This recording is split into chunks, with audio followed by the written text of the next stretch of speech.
నమస్తే, welcome to BRK news. నేను మీ మధు. మావోయిస్టులు ఈ పేరు వింటేనే ఒకప్పుడు రాజకీయ నాయకులకు గుండెల్లో రైలు పరిగెట్టేటివి.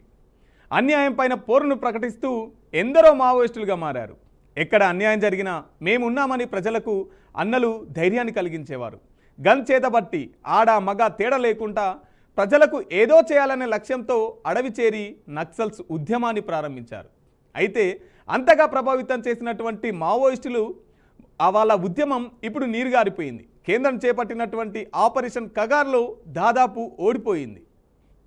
మావోయిస్టుల ఏరివేత లక్ష్యంగా కేంద్ర బలగాలు చేపట్టినటువంటి ఆపరేషన్ కగార్తో దశాబ్దాల క్రితం అడవి బాట పట్టినటువంటి కీలకంగా ఎదిగినటువంటి కొందరు నేతలు పోలీసులకు లొంగిపోతున్నారు. వనం విడిచి జనం బాట పట్టారు. ఆపరేషన్ కగార్ పేరుతో కర్రెగుట్టల్లో కేంద్ర బలగాలు జరిపినటువంటి ఎన్కౌంటర్లో ఇప్పటికీ వందల మంది మృత్యువాత పడ్డారు. మావోయిస్టుల మరణాలపై పలు పార్టీలు వ్యతిరేకించినప్పటికీ కేంద్రం తగ్గేదలే అన్నట్టుగా భారీగా బలగాలను మోహరింపజేసి తమ ఆపరేషన్ కొనసాగించింది. దీంతో మావోయిస్టు పార్టీలు కీలక నేతలుగా ఎదిగినటువంటి కొందరు మృత్యుఓడిలో చేరారు. ఈ పరిణామాలతో మావోయిస్టులు కేంద్రం వేసిన ప్లాన్కి వెనక్కి తగ్గి చర్చలకు సైతం వచ్చారు. అయినా మావోల మరణాలు ఆగలేదు. దీంతో తాజాగా తెలంగాణ ఎస్ఐబి ముందు మావోయిస్టు అగ్రనేత దేవ్జీ సహా పలువురు మావోయిస్టులు లొంగిపోయారు. మావోయిస్టు పార్టీ ప్రధాన కార్యదర్శి దేవ్జీ అలియాస్ తిరుపతి లొంగిపోవడం పార్టీకి పెద్ద దెబ్బగా విశ్లేషకులు చెబుతున్నారు. అదేవిధంగా కేంద్ర కమిటీ సభ్యుడు మల్లా రాజ్రెడ్డి, బడ చొక్కారావు, ఎలియాస్ దామోదర్ తాజాగా లొంగిపోవడంతో మావోయిస్టు పార్టీ ఉద్యమం బలహీన పడినట్లయిందని పలువురు భావిస్తున్నారు. అయితే కీలక నేతల లొంగుబాటుతో తెలంగాణ మావోయిస్టు ఉద్యమం దాదాపు ముగిసిందా అని ప్రజల్లో అనుమానం వ్యక్తమవుతుంది. తెలంగాణలో ప్రారంభమైనటువంటి మావోయిస్టు ఉద్యమం తెలంగాణలో చివరి దశకు చేరినట్టు తెలుస్తోన్నది. రాష్ట్రంలో కొంతమంది మావోయిస్టు ఉద్యమంలో ఉన్నారని, వాళ్ళు కూడా అజ్ఞాతం వీడి లొంగిపోవాలని పోలీసులు పిలుపునిచ్చారు. గత 2 ఏళ్లలో భారీ సంఖ్యలో మావోయిస్టులు ఉద్యమాన్ని వీడి జనజీవన స్రవంతిలోకి వచ్చారు. తమ పిలుపు మేరకు జనజీవన స్రవంతిలోకి వచ్చినటువంటి మావోయిస్టుల హక్కులను కాపాడేందుకు ప్రయత్నిస్తున్నామని, అవసరమైతే వారి తమ ప్రాణాలను అడ్డు వేస్తామని పోలీసులు అయితే స్పష్టం చేస్తూ ఉన్నారు.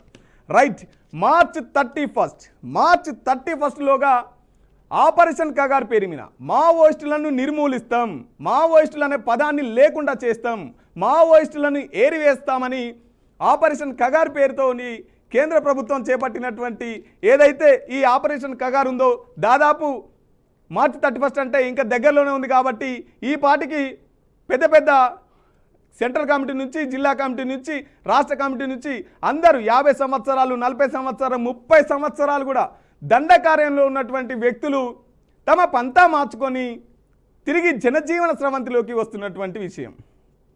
జనజీవన స్రవంతిలో కలిసి ప్రజాస్వామ్యయుతంగా, రాజ్యాంగబద్ధంగా ప్రజల వైపు నిలబడాలి, మన పంతా మార్చుకోవాలి అని చెప్పేసి చాలామంది లొంగిపోవడం జరుగుతున్నది. నిన్న మనం చూసాం దేవ్జీ, తిరుపతి, బడ చొక్కారావు వీళ్ళంతా 40 సంవత్సరాలు, 50 సంవత్సరాలు దండకారణ్యంలో ఉంటూ ఎన్నో ఆపరేషన్స్ చేపట్టి ఎంతోమందిని ప్రేరేపితం చేసి ఎంతో విస్తృతంగా ఈ ఉద్యమాన్ని నిలబెట్టారు. ఏదైతే భూమి, భుక్తి, విముక్తి ఈ దోపిడికి వ్యతిరేకంగా, ఈ సామ్రాజ్యవాద విష సంస్కృతికి వ్యతిరేకంగా ప్రజల్ని, పీడితుల్ని అందరినీ ఈ దోపిడికి వ్యతిరేకంగా నిలబెట్టాలి, ఈ దోపిడి నుంచి విముక్తి చేయాలని చెప్పేసి వీళ్ళు చేపట్టినటువంటి ఏదైతే పందా ఉందో, ముఖ్యంగా ఈ భూమిని జాతీయం చేయాలి, ఈ భూమి సంపద, ఈ భూమి మీద బతుకుతున్నటువంటి ప్రతి ఒక్కరిది దీని అందరినీ జాతీయం చేయాలని చెప్పేసి భూ సమస్యగా మొదలైనటువంటి ఈ పోరాటం ఎల్లలు దాటి ఎంతోమంది అమరవీరులు తమ ప్రాణాల్ని అర్పించారు. ఇంకొంతమంది లొంగిపోతున్నారు. ఏదైనా సరే మేము ఈ కొండల్ని కాపాడాలి, ఈ గుట్టల్ని కాపాడాలి, ఇక్కడ ఉన్నటువంటి అడవి సంపద పైన ఆదివాసులకు హక్కు ఉండాలి, ఈ సంపద మనది, ఈ సంపదను కార్పొరేట్ శక్తులు కొల్లగట్టుకుపోతున్నారు, వీటిని కాపాడుతాం, ఇక్కడ ఆదివాసుల హక్కులను హరించి వేస్తున్నారు, వారికి రక్షణగా నిలబడతాం. అలాగే ఈ దేశ పాలకులు ఇచ్చినటువంటి హామీలను మర్చి ఈ దేశ పాలకులు ప్రజల్ని దోపిడీ చేస్తున్నారు. విదేశ కంపెనీలకు, కార్పొరేట్ కంపెనీలకి ఈ దేశ ప్రజల రక్త మాంసాలని తాకట్టు పెడుతున్నారని చెప్పేసి వీళ్ళ పంద ఏదైతే ఇన్ని రోజుల నుంచి మాట్లాడుకుంటూ వస్తున్నారో వాళ్ళంతా ఇప్పుడు ప్రస్తుత సమాజంలో ఈ పంద సరి అయినది కాదని కొందరు, ఇంకొందరు నిన్న మాట్లాడితే చాలా వివాదాస్పదంగా మారాయి, చాలా వైరల్ అవుతున్నాయి ఆ వ్యాఖ్యలు. మావోయిస్టు పార్టీ ఎప్పటికీ నక్సల్ అనే వాళ్ళు ఎప్పటికీ అంతం కారు అని చెప్పేసి నిన్న మాట్లాడినటువంటి మాటలు మనం చూసాం. ఎవరు సంతృప్తి కొరకే మాట్లాడుతున్నామని చెప్పేసి మాట్లాడినటువంటి మాటలను కూడా మనం చూసాం. వరుసగా ఈ 2 సంవత్సరాల్లోనే 500 మందికి పైగా ఈ 2 సంవత్సరాలు 500 మందికి పైగా లొంగిపోయినట్టు తెలుస్తూ ఉన్నది. ఇంకొంతమంది వెనుక ఉంటారు. మనం చూసాం, చాలామందిని చూసాం, హిట్మన్ చూసాం, ఎన్కౌంటర్లో మృతి చెందినట్టుగా తెలిసింది. రైట్, ఇదే అంశానికి మనతో పాటు చర్చించడానికి ఇక ఆపరేషన్ కగార్ ఏదైతుందో మార్చి 31 లోపే ఈ ఆపరేషన్ కగార్ ముగిసింది. మావోయిస్టులు అనే పదం నిర్మూలన అయిపోతున్నది. ఇక ఉన్నది తెలంగాణలో 11 మందే, అందులో గణపతి కీలకమైనటువంటి వ్యక్తి. ఈ గణపతి కూడా 2-3 రోజుల్లోనే అతను లొంగిపోతున్నాడనే వార్తలు కూడా వస్తున్నటువంటి విషయం. సో ఇదే అంశానికి మనతో పాటు చర్చించడానికి high court retired justice Chandrakumar sir ఉన్నారు. సార్ నమస్తే. నమస్తే సార్, ఇక మావోయిస్టు పని కథమేనా? ఆపరేషన్ కగార్ చేపట్టినటువంటి ఈ కగార్లో కేంద్ర ప్రభుత్వం సక్సెస్ అయినట్టుగా తెలుస్తా ఉన్నది. ఎట్లా చూస్తారు ఈ అంశాన్ని? కేంద్ర ప్రభుత్వము సక్సెస్ అయినట్లు కాదు, లేకపోతే రాష్ట్ర ప్రభుత్వం సక్సెస్ అయినట్లు కాదు. విషయం ఏంటంటే ఈరోజు దేవుజీ కానీ, దాని తర్వాత రాజిరెడ్డి కానీ, దామోదర్ కానీ వాళ్ళు తీసుకున్న నిర్ణయాన్ని మేము సంపూర్ణంగా హర్షిస్తున్నాము. నేను వ్యక్తిగతంగా సంతోషాన్ని వ్యక్తం చేస్తున్నాను నేను. ఎందుకనంటే ఇప్పుడు వాళ్ళ లక్ష్యం, ప్రధానమైనటువంటి లక్ష్యం సమాజం, దోపిడీ లేని సమాజం, భూమి అందరికీ పంపకం కావాలి, పరిశ్రమలు జాతీయం కావాలి, నిరుద్యోగం ఉండవద్దు, ఆకలి బాధలు ఉండవద్దు, స్త్రీల మీద అత్యాచారాలు జరగవద్దు, నిరుద్యోగం ఇలాంటి ఒక మంచి సమాజాన్ని మేము కోరుకుంటున్నాం. ఒక బెస్ట్ సమాజాన్ని, గొప్ప సమాజాన్ని మేము కోరుకుంటున్నాం. అలాంటి సమాజం రావడానికి జరిగేటటువంటి ఉద్యమం కొనసాగదా అనేది ప్రధాన సమస్య. దానికి చూడండి, దేవుజీ గారు చాలా స్పష్టంగా చెప్పారు, మేము ప్రజా సమస్యలపై చట్టబద్ధంగా పోరాటం చేస్తాము అని అన్నారు. అదే విధంగా రాజకీయాల్లోకి వస్తామని, చట్టం పరిధిలో న్యాయబద్ధమైన ప్రజాస్వామిక పోరాటాలు కొనసాగిస్తామని వాళ్ళు ప్రకటించారు. అదేవిధంగా మల్లా రాజారెడ్డి గారి ఒక ప్రకటన చూశాను నేను. రాజారెడ్డి గారి ప్రకటనలో కూడా ఆయన తప్పనిసరిగా ప్రజల సమస్యలపై ప్రజల తరఫున మేము కలిసి పనిచేస్తాం అని చెప్పేసి, ప్రజల సమస్యలపై జరిగే పోరాటాలను సంఘటితం చట్ట పరిధిలో పనిచేస్తామని కూడా వాళ్ళు చాలా స్పష్టంగా చెప్పడం జరిగింది. కాబట్టి ఏంటంటే ఇక్కడ మీరు గమనించాల్సినటువంటి విషయం, లేదా సమాజం గమనించాల్సినటువంటి విషయం, వాళ్ళు తాత్కాలికంగా తమ పంథాను మార్చుకున్నారు. సాయుధ పోరాటం అనేటటువంటి ఒక పంథాను వాళ్ళు మార్చుకోవడం అనేది చాలా మంచి విషయం.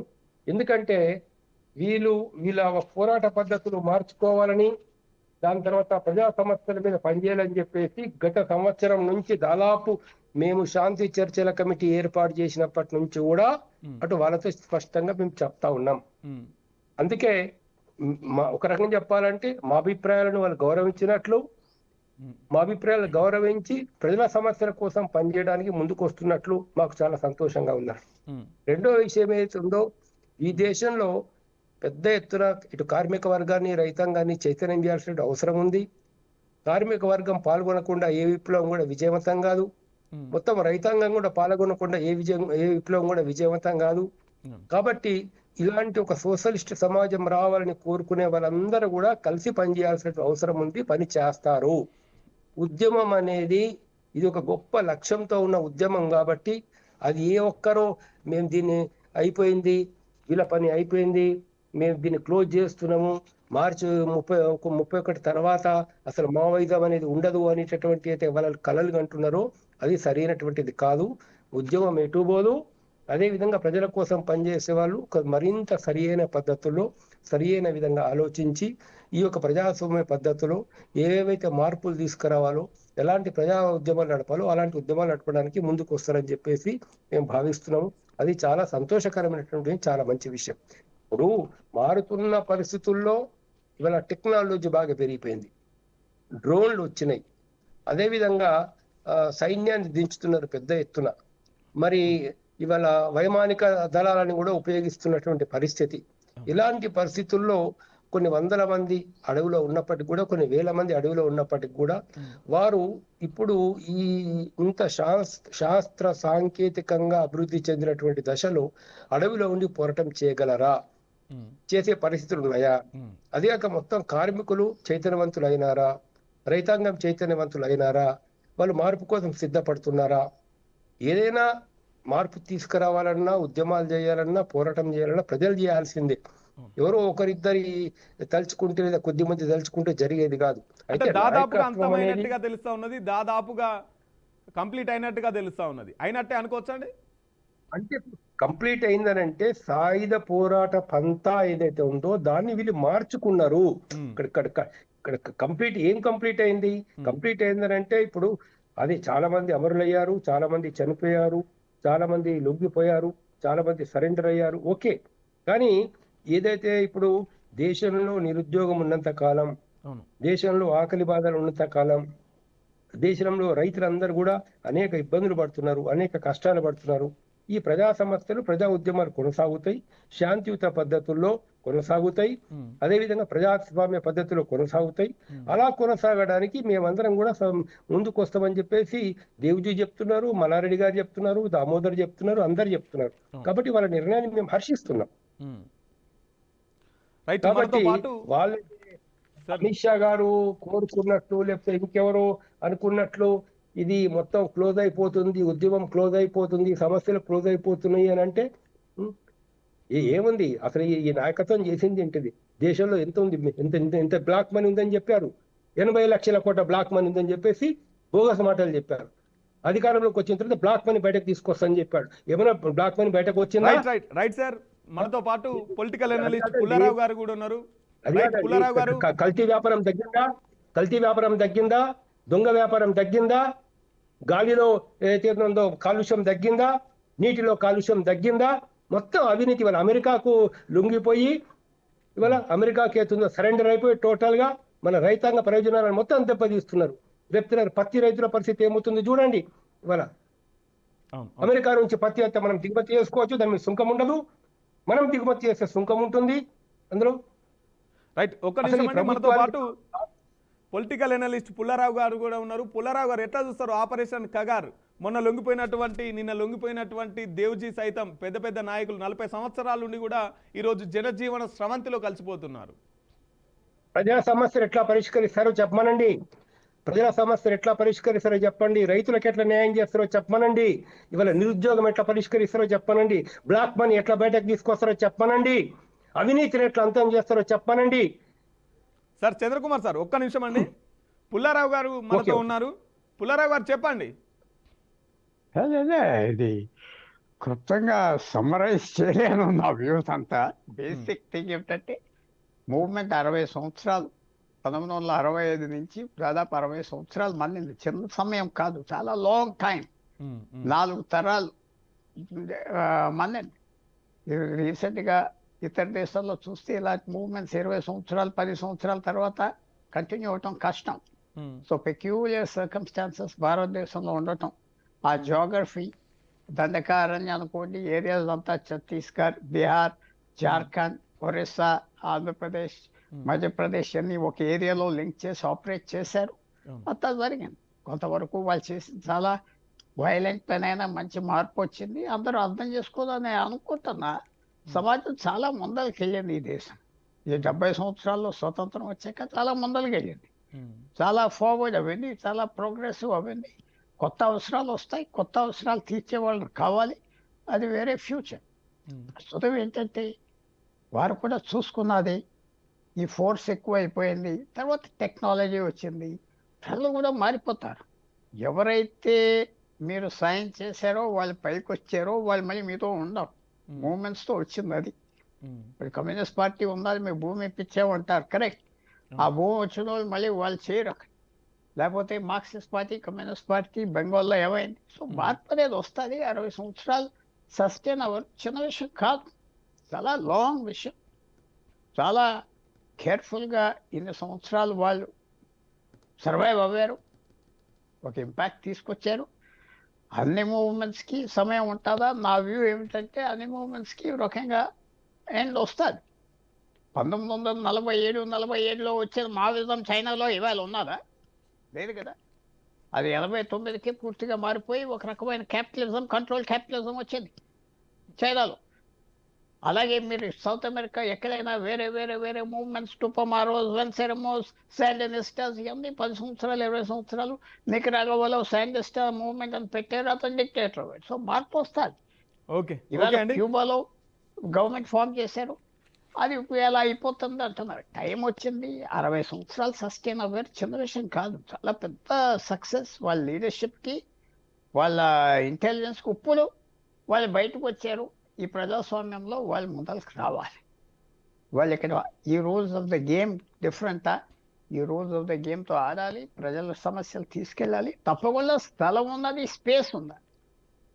ఇంకో పార్టీకి, ఇంకో దేశవ్యాప్తంగా స్పేస్ ఉన్నది. రైట్. ఒకసారి సార్ చెప్పండి, జస్టిస్ చంద్రకుమార్ సార్ చెప్పండి, గణపతి కూడా ఈ 2-3 రోజులలో లొంగిపోతాడు అనే వార్తలు వస్తున్నాయి. ఏ విధంగా చూస్తారు దీన్ని? మేము చెప్తున్నాం కదండి, స్వాగతిస్తున్నామని చెప్పేసి నేను చెప్పాను. విషయం ఏంటంటే ఇప్పుడు ఉన్నటువంటి పరిస్థితుల లోపల ప్రజలకు కూడా సరిగ్గినటువంటి నాయకత్వం వహించే వాళ్ళు కావాలా. గణపతి లాంటి ఎంతో అనుభవజ్ఞుడు, సీనియర్ వ్యక్తి ఇవాళ శాంతియుతమైనటువంటి ప్రజా ఉద్యమాలను నిర్మించడానికి తగిన సలహాలు ఇచ్చి ప్రజల దగ్గరకు వచ్చి జనజీవన స్రవంతి రూపాయల కలిసిపోయి ఆయన ఒక నూతన ఒరవడితో డైరెక్షన్స్ ఇస్తే చాలా బాగుంటుందని చెప్పి నేను భావిస్తున్నాము. ఆయన కూడా జనజీవన స్రవంతిలోకి రావడాన్ని నేను హృదయపూర్వకంగా స్వాగతిస్తున్నాను. అదే చెప్తున్నాం కదండి, ఇక్కడ విషయం ఏంటంటే ఒక నిజమైన మార్పు కోసం చర్చలకు కూడా సిద్ధమని చెప్పేసి పార్టీ చెప్పినా కూడా, చర్చలకు సిద్ధమన్నా కూడా ఎందుకని ప్రభుత్వాలు చర్చలకు సిద్ధపడట్లేదు అంటారు? ఒకటండి, ఇప్పుడు ప్రజలు చర్చలకు ఎందుకు సిద్ధపడడం లేదు అని అంటే, చర్చిస్తే ప్రజల సమస్యలు అనేది ముందుకు వస్తాయి. ఇప్పుడు ఏంటంటే అడవులు ఉన్నాయి, అడవుల్లోని మనం రక్షించుకోవాలా. అడవు లోపల గనులు ఉన్నాయి, గనులు ఎంతో కోట్ల లక్షల కోట్ల విలువ చేసేటటువంటి ఖనిజాలు ఉన్నాయి. అవన్నిటిని దోచుకోవాలని చెప్పేసి ఇవాళ ఇప్పుడు ఇవాళ అంబానీ లాంటి వాళ్ళు, అదానీ లాంటి వాళ్ళు ఇవాళ ప్రభుత్వాలతో కొన్ని ఒప్పందాలు చేసుకున్నారు. వాళ్లకు ఆ గనులను అప్పజెప్పాలనే ఉద్దేశం చేత అక్కడ అంటే ఖనిజాలను, భూగర్భ నిధులను, ఖనిజాలను ఎలా దోచుకోవాలనేటువంటి ఇష్యూ ఏదైతుందో వాళ్ళకి ఏంటంటే అడవుల్లో ఈ మావోయిస్టులు ఉన్నంత కాలం వాళ్ళ కార్యక్రమాలు చేయడం చాలా ఇబ్బందిగా ఉంటుంది. కాబట్టి ఈ మావోయిస్టులను ఎలాగైనా ఖాళీ చేయించాలనేటువంటి ఒక పద్ధతిలో ఈ ఆపరేషన్ కగార్ అనేది వాళ్ళు ప్రారంభించారు. అంటే దాంతో పాటు ఇంకో వాయిస్ కూడా వినిపిస్తుంది సార్, అంటే మావోయిస్టులు ఆదివాసీ ప్రాంతాలని అభివృద్ధి చేయకుండా అడ్డుపడుతున్నారు అని చెప్పేసి కూడా వాయిస్ వినిపిస్తుంది. దీనిపైన ఏమంటారు? ఒకటండి, దేశంలో అనేకమైనటువంటి ఆదివాసీ ప్రాంతాలు ఉన్నాయి. ఒక మావోయిస్టుల ప్రాంతంలో లేదు. ఇంకా ఇప్పుడు కర్ణాటకలోని అనేక చోట్ల ఉన్నాయి, మన ఆంధ్రప్రదేశ్ లో కూడా చాలా చోట్ల, తెలంగాణ లోపల ఉన్నాయి. ఎక్కడైతే మావోయిస్టులు లేరో అక్కడ గిరిజన గ్రామాలను అభివృద్ధి చేశారా? అక్కడ విద్య ఇచ్చారా? అందరికి ఉచిత విద్య ఇస్తున్నారా? వైద్యం ఇస్తున్నారా? అక్కడ రోడ్ల సౌకర్యం కల్పించారా? ఎన్ని గిరిజన గ్రామాలని వీళ్ళు అభివృద్ధి చేశారు? ఎన్నో స్కీములు పెడతామని చెప్పి చెప్తున్నారు. అది వాస్తవం చెప్పాలంటే గిరిజనుల యొక్క జీవన పరిస్థితులు కానీ, ఆదివాసుల దళితుల యొక్క జీవన పరిస్థితులు కానీ, పేదవాళ్ళ జీవన పరిస్థితులు బాగుపడ్డాయా? రోజు రోజుకు దిగజారిపోతున్నది. రోజు రోజుకు వాళ్ళ జీవన పరిస్థితులు ఇంకా దెబ్బతింటున్న ఒక పరిస్థితుల్లో ఇవాళ ఉద్యోగాలు కూడా చాలా మంది కోల్పోతున్నారు. విషయం ఏంటంటే ఇవాళ గిరిజనులకు మేము డెవలప్మెంట్ చేస్తామంటే మరి మావోయిస్టులు లేని ప్రాంతాల్లో మీరు డెవలప్ చేశారా? ఎక్కడ చేశారు మావోయిస్టులు లేని ప్రాంతంలో డెవలప్మెంట్? అంటే వాళ్ళు కూడా చెప్పేది అదే కదా, మావోయిస్టు పందా అనేది సరి అయింది కాదు అని చెప్పేసి వాళ్ళు కూడా అదే మాట్లాడుతున్నారు, ఇది సరైన విధానం కాదు అని చెప్పేసి. ఇప్పుడు మావోయిస్టుల పంతాలో సాయుధ పోరాట పద్ధతి ఇవాళ ఉన్నటువంటి సైంటిఫిక్ ఏజ్ లో ఇప్పుడున్న పరిస్థితుల లోపల అది సరి అయినది కాదు అని చెప్పేసి మేము కూడా భావిస్తున్నాం, నేను కూడా భావిస్తున్నా. నేను కూడా గతంలో చాలా స్పష్టంగా చాలా సందర్భాలు చెప్పాను. ఈ దేశంలో ఏదైనా మార్పు తీసుకురావాలంటే ప్రజలు తీసుకొని రావాలా, కార్మిక వర్గం తీసుకొని రావాలా, రైతాంగం తీసుకొని రావాలా, వాళ్ళని మనం చైతన్యపరచాల్సిన అవసరం ఉంది. కాబట్టి ఎవరో కొందరు ఒక దళాలుగా అడవిలో ఉండి వాళ్ళు ఎన్నో త్యాగాలు చేసి ఉండవచ్చు, ప్రజల సమస్యల కోసం పోరాడుతుండవచ్చు. కానీ వాటి వల్ల ఈ దేశంలో సోషలిస్ట్ విప్లవం అనేది రాదు. సోషలిస్ట్ విప్లవం రావాలి అంటే పెద్ద ఎత్తున ఒక రాజకీయ ప్రత్యామ్నాయాన్ని చూపించాల్సిన అవసరం ఉందన్నట్లు. ఒక ఆల్ లెఫ్ట్ పార్టీస్, సోషలిస్ట్ భావాలు కలిగిన వాళ్ళు, సెక్యులర్ భావాలు కలిగిన వాళ్ళందరూ కలిసి పెద్ద ఎత్తున ఒక ఆల్టర్నేటివ్ శక్తిగా, ఒక ప్రత్యామ్నాయ శక్తిగా ఎదిగినప్పుడే ఈ దేశంలో మార్పునే సాధ్యమవుతుంది. అలాంటి ఆల్టర్నేటివ్ శక్తిగా ఎదగడానికి వీళ్ళందరూ కూడా ఈ గతంలో మావోయిస్ట్ పార్టీలో పనిచేసినటువంటి వాళ్ళు జనజీవన స్రవంతిలోకి రావడం ఎంతో ఉపయోగకరంగా ఉంటుందని చెప్పేసి నేను భావిస్తున్నాను. ఇది చాలా మంచి పరిణామం, మంచి శుభ పరిణామం. సరే, మేము శాంతి చర్చల కమిటీ అధ్యక్షునిగా సంవత్సరాల పోరాటంలో అటు పోలీసు వాళ్ళైనా ఇటు మావోయిస్టులైనా అమాయకుల ప్రాణాలు పోయాయి తప్ప ఈ ఉద్యమం ద్వారా సాధించింది ఏంటి అంటే ఏం చెప్తారు సార్? ఒక్కటండి, ఇప్పుడు ప్రాణాలు పోయి, అమాయకుల ప్రాణాలు పోయి అంటే మరి మేము శాంతి చర్చల కమిటీగా ప్రధానంగా చెప్పింది ఒకటే. మేమేంటంటే ప్రాణం అన్నిటికంటే విలువైనది. ప్రాణం పోతే మనం తిరిగి తెచ్చుకోలేము. అది కానిస్టేబుల్ ప్రాణమైనా, ఎస్ఐ ప్రాణమైనా, లేకపోతే ఒక మావోయిస్టు ప్రాణమైనా, ఆదివాసీల ప్రాణమైనా కూడా ప్రాణాలని కాపాడుకోవాలా.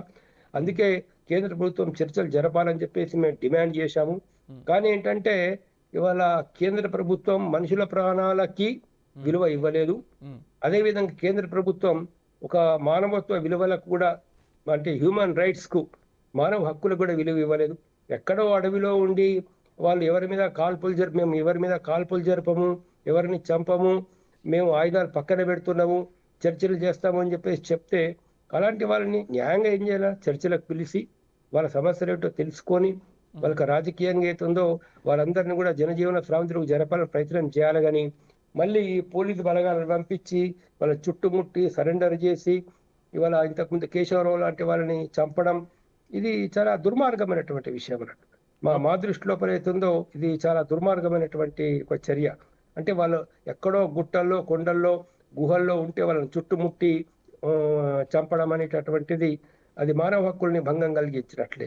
సరే, ఏది ఏమైనా వీళ్ళు అనుసరిస్తున్నటువంటి సాయుధ పోరాట పంత తాత్కాలికంగా వీళ్ళు అంటే విరమిస్తామని అప్పుడే చెప్పడం వాళ్ళు విరమిస్తామని చెప్పినప్పుడు, చర్చలకు వస్తామని చెప్పేసి చెప్పినప్పుడు వాళ్ళని చర్చలకు పిలవకుండా ఉండడం మట్టుకు మొత్తం ఇది అన్కాన్స్టిట్యూషనల్ అండ్ రాజ్యాంగానికి విరుద్ధం. ఇక మానవ హక్కులను కూడా భంగపరిచినట్లు. ఓకే థ్యాంక్ యూ అండి, థ్యాంక్ యూ సార్.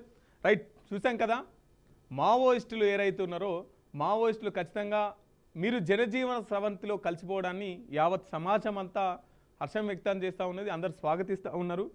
ఎందుకంటే ప్రాణాలు అనేటివి అటు పోలీసులమైనా ఇటు మావోయిస్టులమైనా చాలా అమూల్యమైనవి.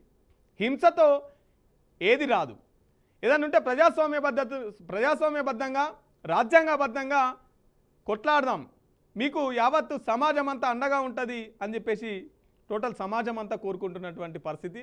సో ఇదండి ఇవాల్టి స్పెషల్ డ్రైవ్. చూస్తూనే ఉండండి బీఆర్కే న్యూస్, ఇది తెలుగువాడి సత్తా. Thank you.